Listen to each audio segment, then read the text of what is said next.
1953년 대한민국 1인당 국민소득 67달러. 아프리카보다 가난한 나라. 전쟁이 끝나고 남은 건 잿더미뿐이었습니다. 미국은 말했습니다. 한국은 영원히 원조에 의존할 나라다. 일본은 비웃었습니다. 저 나라가 뭘 할 수 있겠는가. 그런데 불과 한 세대 만에 이 나라는 세계 10대 경제 강국이 됩니다. 어떻게? 누가? 왜? 이것은 기적이 아닙니다. 가난을 증오했던 사람들의 이야기입니다. 빈손의 도전. 1970년대 초 현대건설 정주영 회장이 영국 런던으로 날아갑니다. 목적은 하나, 조선소 건설 자금을 빌리는 것. 그런데 문제가 있었습니다. 한국에는 조선소가 없었습니다. 배를 만들어 본 적도 없었습니다.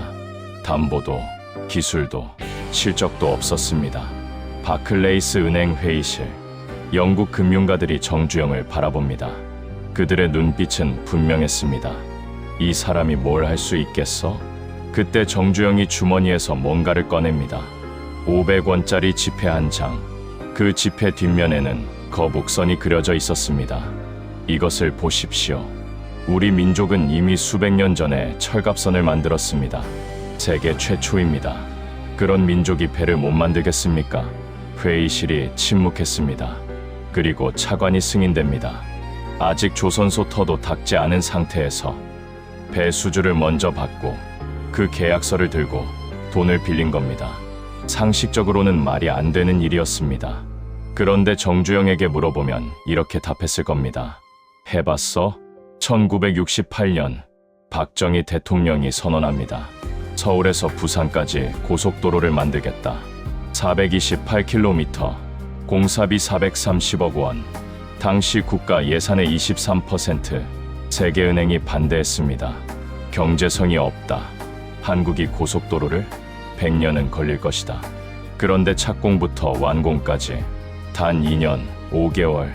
일본이 만든 메이신 고속도로는 5년 걸렸습니다.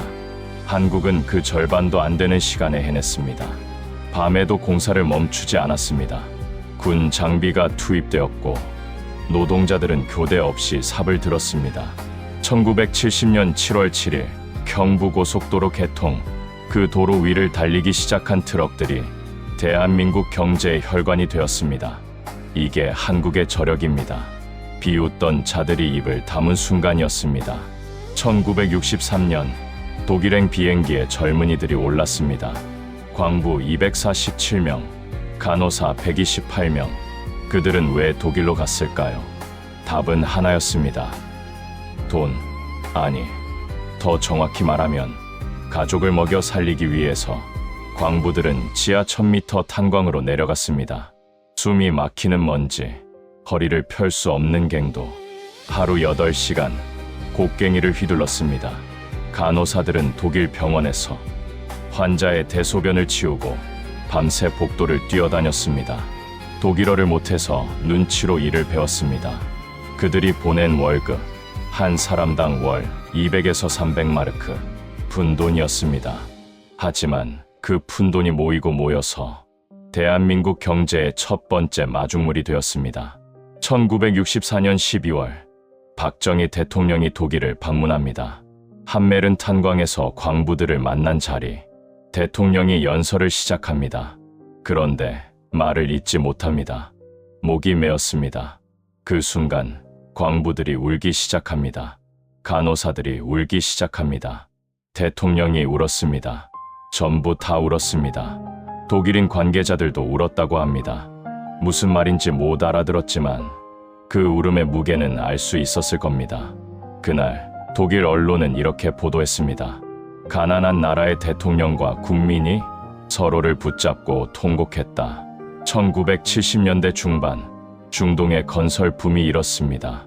사우디아라비아, 리비아, 이라크, 쿠웨이트. 한국 건설사들이 사막으로 향합니다.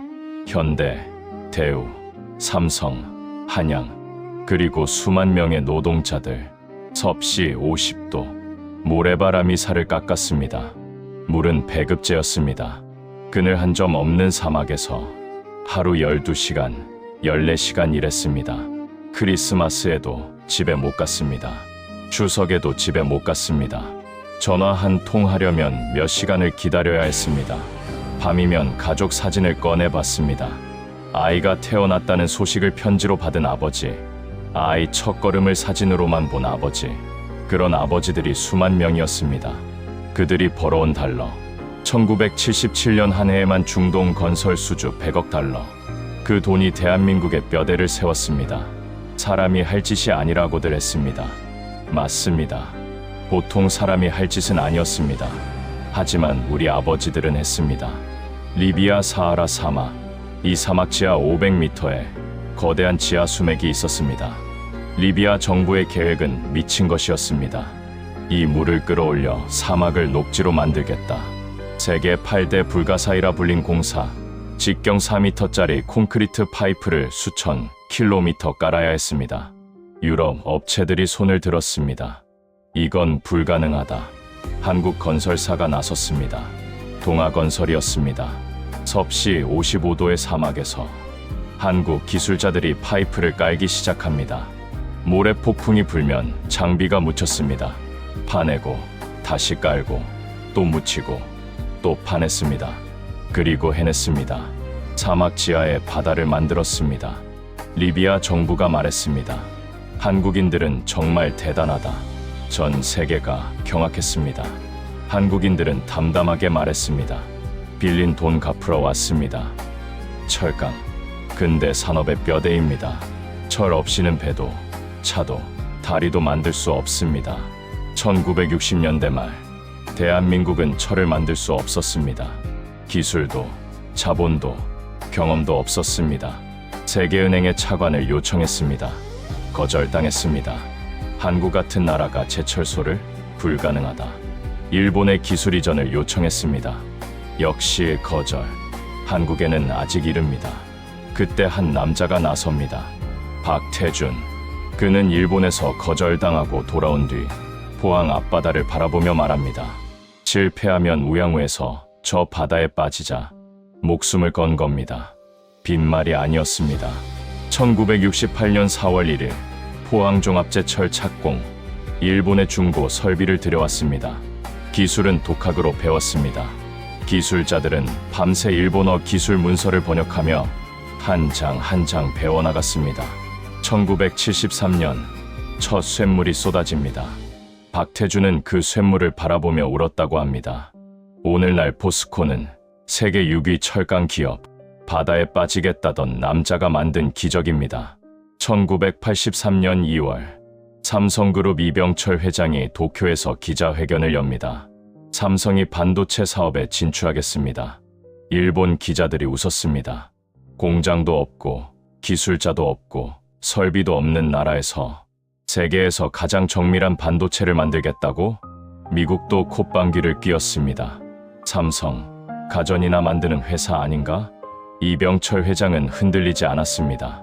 미국 실리콘밸리에서 한국인 기술자들을 스카우트합니다. 월급의 몇 배를 주겠다고 설득했습니다. 그들은 가족을 데리고 한국으로 왔습니다. 경기도 기흥에 반도체 공장이 세워집니다. 기술자들은 밤낮 없이 일했습니다. 실패하고 또 실패하고 또 실패했습니다. 그리고 6개월 만에 64K DRAM 개발 성공. 세계가 놀랐습니다.